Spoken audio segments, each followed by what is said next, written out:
Иногда отказ одного актера меняет все. Фильм теряет свою уникальную атмосферу, а зрители — интерес. И продолжение превращается в жалкую тень оригинала. Сегодня я расскажу об актерах, которые отказались возвращаться к своим знаковым ролям, и о том, как это повлияло на судьбу целых франшиз. Никуда не уходи. И начнем мы с одного из самых ярких примеров – продолжение культовой комедии «Маска». В 1994 году первая часть моментально стала хитом и одним из символов десятилетия. Для Джима Керри это было время, когда он не просто стал звездой, он стал настоящим явлением. Эйс Вентура, «Тупой и еще тупее», «Маска» – 3 хита за 1,5 года. Но именно зеленое лицо с широченной улыбкой стало его кинематографическим символом. Этот фильм был не просто комедией, он стал шоковой терапией для зрителя. Мультфильм, сливающийся с реальностью, и только Джим Керри мог это сыграть. Успех был настолько бешеным, что студия тут же начала готовить продолжение, а Джиму предложили внушительный гонорар – $10 миллионов. Для сравнения, в первой «Маске» за роль он получил всего $540 тысяч. Но даже несмотря на очень хорошее предложение, он отказался. Все из-за горького послевкусия от съемок «Эйса Вентуры 2», где, по его словам, он почувствовал, что повторяться значит терять себя. Он не хотел застревать в одних и тех же образах. Джим Керри хотел расти как актер, а не как шоумен. Проект отложили в надежде, что Керри рано или поздно передумает, но этого не произошло. Тогда студия решила пойти другим путем, и 10 лет спустя, в 2005 году, на экраны вышел «Сын Маски», без Керри, без стиля, без смысла и с крайне сомнительным юмором.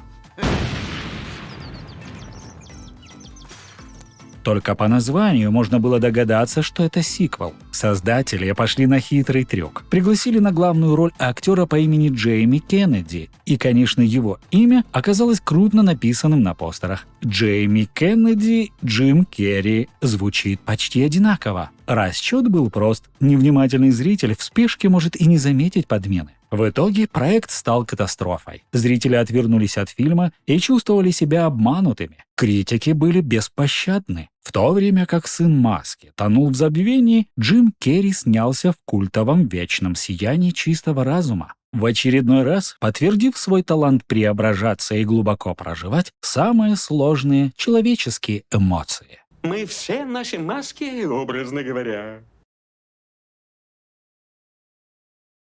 В 1994 году, когда фильм «Скорость» вышел в прокат, он стал настоящей сенсацией. Это был тот редкий случай, когда адреналиновый боевик опирался не на визуальные эффекты и громкие взрывы, а на напряжение и непрекращающиеся действия. Если скорость автобуса опустится ниже 80 км в час, героям не сдобровать. Результаты говорят сами за себя. При бюджете в $30 миллионов фильм собрал невероятные по тем временам 350 миллионов. Но секрет успеха заключался не только в грамотно проработанном сюжете, но и в актерах. Благодаря таланту Киану Ривза его герой Джек Тревен получился молчаливым, собранным, почти отстраненным, без наигранной брутальности. Благодаря этому подходу зрители верили в происходящее. И, конечно же, самому персонажу. Сандра Буллок также глубоко поняла свою героиню, живую, немного нервную, говорящую слишком много, когда страшно, но именно этим настоящую. Их химия не была романтичной в привычном смысле, она рождалась из контраста, из столкновения темпераментов. И в этом парадоксальный эффект. Чем они были разнее, тем сильнее зритель чувствовал между ними связь. Да он просто сумасшедший. Фильм стал культурным событием, и продолжение при таком успехе было лишь делом времени. Киану предлагали огромные деньги за возвращение во вторую часть. Он прочитал сценарий и отказался, без громких заявлений, без публичных конфликтов. Позже Ривз говорил, что он просто понял – это не мое кино. Дело в том, что создатели не смогли придумать ничего интереснее, чем заменить автобус на круизный лайнер. Киану Ривз быстро осознал, что этот корабль точно не доплывет до сердец зрителей. Но, как мы все знаем, студии не привыкли упускать шанс заработать легкие деньги. Поэтому героя Киану Ривза очень быстро заменили на практически идентичного, но с другим именем. Главным героем стал Алекс Шоу, которого сыграл Джейсон Патрик. Сандру Буллок уговорили вернуться. Если в первой части ей заплатили за роль всего $600 тысяч, то за вторую часть она запросила уже $11 миллионов. Но даже возвращение булок не спасло фильм. Все рассыпалось, а сюжетная магия испарилась. В одной из рецензий тех лет зритель коротко и четко описал причину провала. Если первая часть была гонка, от которой перехватывало дыхание, то вторая — это скорее очередь на посадку в аэропорту. Фильм обошелся в $160 миллионов с учетом маркетинга. Еле-еле отбил деньги и вдобавок получил «Золотую малину» как худший сиквел. А Киану в это время играл Гамлета в театральном центре Манитобы, на полном серьезе вживаясь в роль. В Голливуде тогда считали, что он допустил ошибку, и о карьере актера кино можно забыть, но уже через несколько лет этот актер стал адвокатом дьявола и выбирал, какую таблетку принять – синюю или красную. Благодаря этим ролям Киану Ривз стал символом совершенно нового поколения героев. А Джейсон Патрик больше не получал по-настоящему значимых и больших ролей в кино. «Скорость 2» до сих пор вспоминают в Голливуде как урок. Напоминание о том, что бывает, когда вместо развития выбирают копию, не понимая, что формула уже не работает. Знаете, я сегодня еду на автобусе, потому что у меня отобрали права. «Хищник» 1987 года — это не просто боевик про пришельца с лазерами. Это фильм, где тестостерон капал с экрана, а каждое рукопожатие звучало как взрыв. И в центре Арнольд Шварценеггер. А вот и я. Его герой, майор Дач, сразился с хищником в джунглях и вышел из этой бойни победителем. Грязный, изможденный, но живой. Студия сразу заговорила о сиквеле. И, конечно, хотели вернуть Арнольда, но не срослось. По одной версии не договорились о гонораре, по другой Шварценеггеру просто не понравился сценарий. Его герой должен был появиться лишь в 1-2 эпизодах, а основное действие переносилось из диких джунглей в заполненный криминалом Лос-Анджелес. Меньше экшена, меньше времени на экране, меньше смысла. И он отказался. В итоге фильм пошел по другому пути. Без Датча и без Арнольда. Главную роль отдали Дэнни Гловеру. И «Хищник 2» стал совсем другим фильмом. Картина пыталась быть жесткой, стильной, мрачной, но та самая магия первой части просто исчезла. Хочешь конфетку? Картина собрала меньше всего из всех фильмов франшизы, а критики встретили ее прохладно. Я не до конца понимаю такую ненависть ко второй части. Это был совершенно другой фильм, с иной атмосферой. И если со временем сравнивать его с поздними продолжениями, «Хищник 2» смотрится вполне достойно. Но в любом случае отказ Арнольда – невероятно грамотное решение. И для его карьеры, и для нас, зрителей. Шварценеггер выбрал «Терминатор 2», который без преувеличения стал культовым фильмом для нескольких поколений. И мы получили тот самый легендарный жест с поднятым пальцем вверх. Стал бы таким «Хищник 2». Вопрос открытый. Ведь Дач — это не персонаж для одного эпизода. Это человек, способный 1 на 1 победить хищника. Настоящий финальный босс. И именно таким, благодаря Арнольду, он и останется в нашей памяти.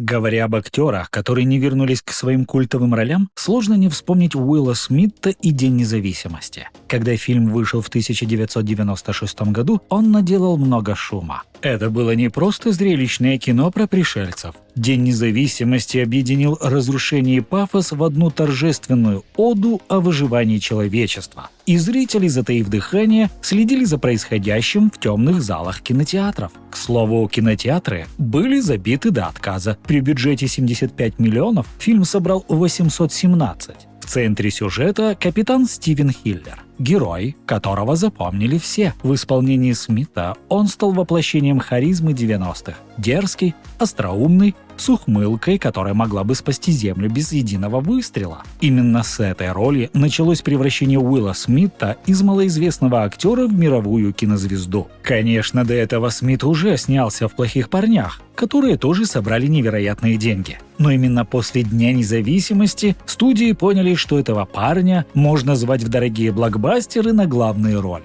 Шли годы, но Роланд Эммерих не спешил снимать продолжение. Это и стало фатальной ошибкой. За время, пока вторая часть разрабатывалась, Уилл Смит стал суперзвездой, снявшись в огромном количестве успешных проектов. Для примера можно привести «Людей в черном», Костюм мне идет.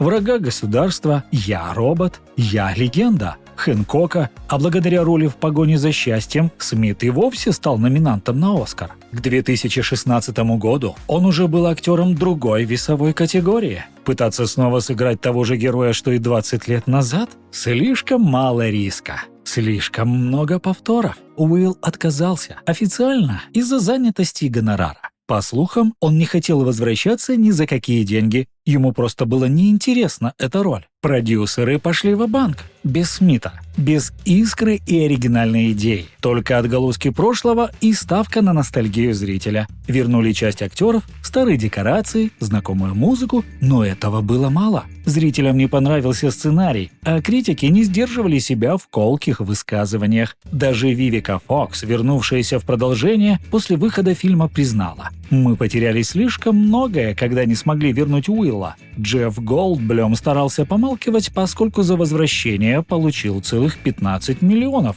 Но и он признал, что без Смита все выглядело крайне печально. Наш герой решил пойти своим путем и выбрал призрачную красоту, где о больших гонорарах не могло идти и речи. По словам Смита, он хотел рисковать, пробовать новое и идти в ногу со временем. Чего уж говорить. В том же 2016 году он примерил на себя и костюм супергероя. Да, его карьерный путь не всегда был ровным, не всегда успешным, но Уилл снимался там, где хотел, и там, где ему было действительно интересно работать. Он сам выбирал, когда оставить прошлое позади, а когда вернуться к нему. «Плохие парни», «Люди в черном». Смит возвращался к ним не по расчету, а по зову внутреннего компаса. Не потому что нужно, а потому что чувствовал, что у этих историй есть продолжение, в которое он верит. После выхода «Джорджа из джунглей» Брендан Фрейзер, тогда еще малоизвестный актер, стал одной из самых перспективных звезд Голливуда. Обаятельный, харизматичный, в отличной физической форме. Продюсеры быстро поняли, что он идеально подходит для крупных семейных франшиз. Конечно, сам фильм получился довольно наивным, но при этом обаятельным и атмосферным, во многом благодаря самому Фрейзеру, который выложился на все 100. По-моему, неплохо. Но когда пришло время снимать продолжение, студия решила сэкономить. Как сам актер позже пошутил, они были слишком жадны, чтобы снова меня нанять. Фрейзера заменили малоизвестным Кристофером Шоуэрманом, а фильм отправили прямиком на видео, без премьер, без проката и практически без шансов на успех. Сценарий стал глупее, юмор примитивнее, а дух оригинала испарился. Даже в самом фильме не постеснялись обсмеять замену актера. Мол, мы понимаем, что Джордж выглядит немного иначе, но просто принимайте это как есть. Я новый Джордж.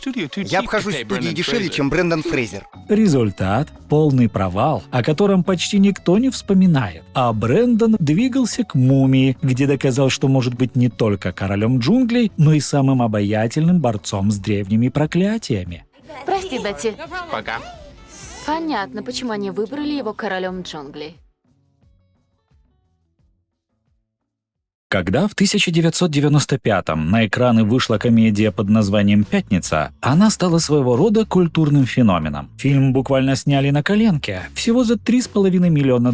Но он быстро нашел свою аудиторию и стал голосом улиц, где смех — единственное спасение от реальности. Одной из главных причин успеха был Крис Такер в роли Смоки — гиперактивного, неугомонного, параноидального, но абсолютно харизматичного приятеля главного героя. Это был тот самый тип персонажа, который обречен стать культовым. Такер выстрелил, и Голливуд это заметил. Уже через пару лет он снялся у Люка Бессона в «Пятом элементе» и учил правильно танцевать Джеки Чана в «Час пик». Когда дело дошло до сиквела под названием «Следующая пятница», все ждали возвращения Смоки, но Такера в титрах не оказалось. По официальной версии, он отказался по религиозным причинам, стал глубоко верующим и не хотел больше играть персонажа, который ведет праздный образ жизни и нарушает закон. Ice Cube, соавтор и продюсер фильма, говорил совсем другое, мол, Крис просто запросил слишком много денег. Но независимо от причины, Такер, похоже, ничуть не пожалел. В Вторая часть «Пятницы» не смогла повторить успех оригинала, хотя и принесла прибыль создателям. Критики разнесли фильм в пух и прах, а зрители так и не смогли простить отсутствие Смоки. Иногда уход — это не ошибка, а единственно верный шаг, особенно когда впереди час пик и культовая фраза Ты понял хоть одно мое маленькое-маленькое слово? Если Смоки остался в дыму прошлого, то Крис Такер стал голосом, который эхом разносится сквозь десятилетия, напоминая, чтобы вырасти, иногда нужно просто вовремя уйти. К слову, в январе 2025-го начали ходить слухи, что нас ждет 4-я часть. Остается надеяться, что легендарный комедийный дуэт вернется и не подведет. Билл Мюррей стал душой охотников за привидениями. Его Питер Венкман, саркастичный, обаятельный и ленивый, не просто влюблял в себя. Он задавал тон всей франшизе, но, как ни парадоксально, он же стал и главной преградой для продолжения. Дело в том, что после второго фильма, который Мюррею казался неудачным, он охладел к идее третьей части и в целом к франшизе. Сценарии, которые ему предлагали, вызывали у него скуку. Иронии становилось меньше, фан-сервиса все больше. Продюсеры и сценаристы перебрали десятки идей, лишь бы Мюррей согласился появиться хотя бы на минуту. Но он десятилетиями отказывался и даже игнорировал звонки и письма коллег по фильму. А когда не стало Харальда Ремиса, соавтора сценария и исполнителя роли Игона, стало ясно – старые охотники уже не вернутся прежними. Позже Мюррей признавался, что всегда стремился к более серьезному и драматичному кино. Если изучить его фильмографию, становится ясно – еще до «Охотников» он снимался в основном в нишевых, авторских проектах, далеких от мейнстрима. Чего только стоит «Там, где бродит бизон» и «Острие бритвы».